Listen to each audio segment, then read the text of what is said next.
Agus Jagat-Raya. Direktorat Tindak Pidana Cyber Ditipid Cyber Batreskrim Polri mengungkapkan kasus pendaftaran 191.000 IMEI atau International Mobile Equipment Identity ilegal di Kementerian Perindustrian yang membuat negara rugi sekitar 353 miliar rupiah. Bareskrim juga telah menetapkan 6 orang sebagai tersangka, 2 diantaranya ASN Direktorat Jenderal Bea Cukai dan Kementerian Perindustrian.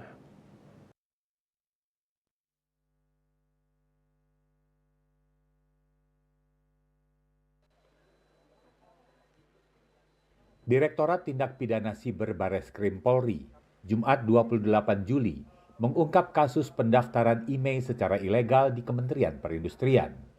Sebagai bukti, polisi menyita sekitar 191.000 handphone dengan IMEI yang terdaftar secara ilegal. Akibatnya, negara diperkirakan mengalami kerugian hingga mencapai 353 miliar rupiah.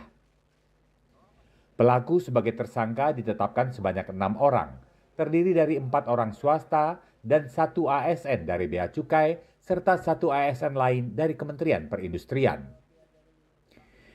Direktur Tindak Pidana Siber Bareskrim Polri, Dirjen Polisi Adi Vivit, memaparkan hubungan antar pelaku yang diawali oleh pelaku swasta yang kemudian menghubungi ASN Bea Cukai, kemudian dikenalkan kepada ASN Kementerian Perindustrian. Tadi gue sampaikan tuh yang kerugian. Ya, jadi 4 ini pengusaha yang memiliki handphone, kemudian melalui saudara Bea Cukai ini, kemudian ada lagi nanti tersangka lain yang nanti akan kami bidik untuk menyambungkan daripada saudara F. Jadi saudara F ini operator memang yang dia memasukkan identitas tanpa melalui prosedur yang resmi.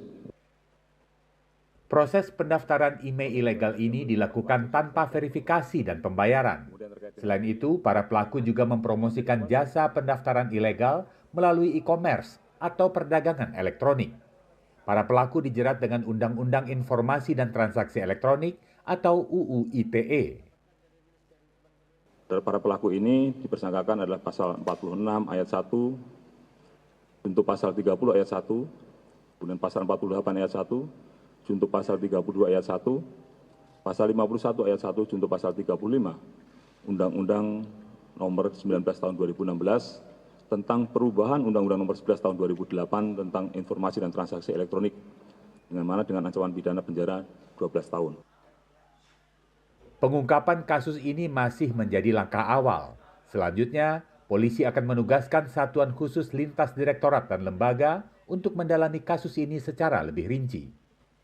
Dari Jakarta, Gilang Gatut, Afra Augesti, Kantor Berita Antara, mewartakan.